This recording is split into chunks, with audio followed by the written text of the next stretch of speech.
திருப்பலி முன்னுரை.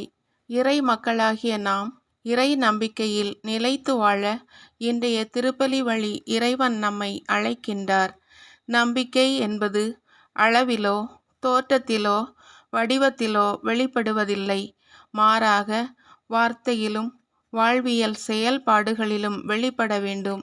அது கீழ்ப்படிதல், அர்ப்பணித்தல், சுயநலம் மறுத்தல், பொதுநலம் பேணுதல் போன்ற பல பரிணாமங்களை கொண்டது.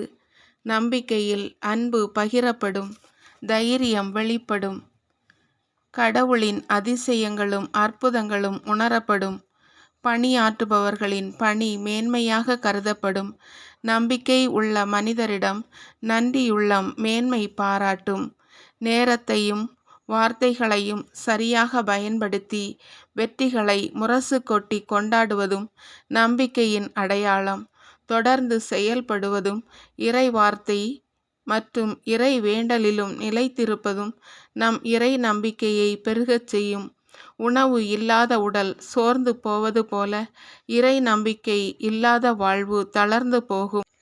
கடுகளவு நம்பிக்கையில் இயேசுவை இரட்சகராக ஏற்றுக்கொண்ட நாம் ஆலமரத்தை போல, அதை தாங்கும் விழுதுகள் போல பலரும் பயன்பெற வாழ்வோம்.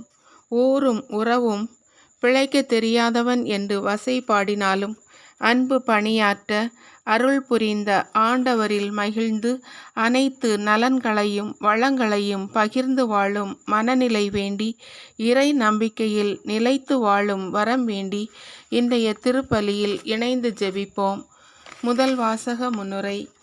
இன்றைய முதல் வாசகம் இறைவாக்கினர் அபக்கூக்கு நூலிலிருந்து எடுக்கப்பட்டுள்ளது. இஸ்ரேல் மக்கள் படும் துன்பங்களிலிருந்து மீட்குமாறு துணை வேண்டி அபக்கூக்கு இறைவனிடம் மன்றாடுகின்றார். நம்பிக்கையோடு காத்திருக்கும்படி கடவுள் தரிசனத்தை வெளிப்படுத்துகின்றார். தற்காலிக துன்பங்களை பொறுத்து கொண்டு நம்பிக்கையோடு காத்திருப்பவர்களின் வேண்டுதல் கேட்கப்பட்டு பதில் கிடைக்கும். நம்பிக்கையுடன் காத்திருப்பவர்கள் நேர்மையாளர்களாகவும் கடவுளின் மக்களாகவும் இருப்பார்கள் என்று கூறும் இன்றைய முதல் வாசகத்தை கேட்டு தியானிப்போம். இரண்டாம் வாசக முன்னுரை. இன்றைய இரண்டாம் வாசகம் திருத்தூதர் பவுல் தீமோத்தேயுவுக்கு எழுதிய திருமுகத்திலிருந்து எடுக்கப்பட்டுள்ளது.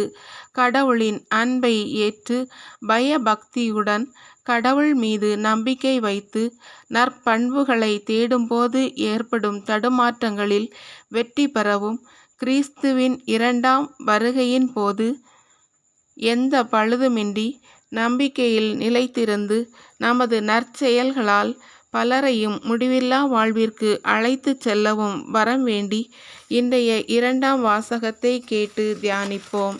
திருப்பலி மன்றாட்டுக்கள். முதல் மன்றாட்டு. நம்பிக்கையின் நாயகனே எம் அன்பு இறைவா, இறை மக்களின் நலம் நாடி இறைவேண்டல் செய்யும் உம் அன்பு பணியாளர்களின் உடல் உள்ள ஆன்ம நலம் பேணவும் அவர்கள் ஏறெடுக்கும் இறை மன்றாட்டுகளுக்கு பதில் கிடைத்து பயன் பெற்றிடவும் வேண்டுமென்று இறைவா உம்மை மன்றாடுகிறோம். இரண்டாவது மன்றாட்டு.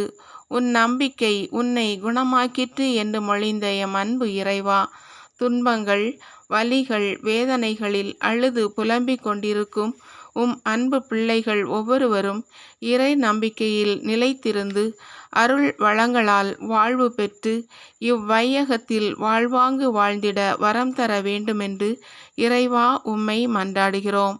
மூன்றாவது மன்றாட்டு.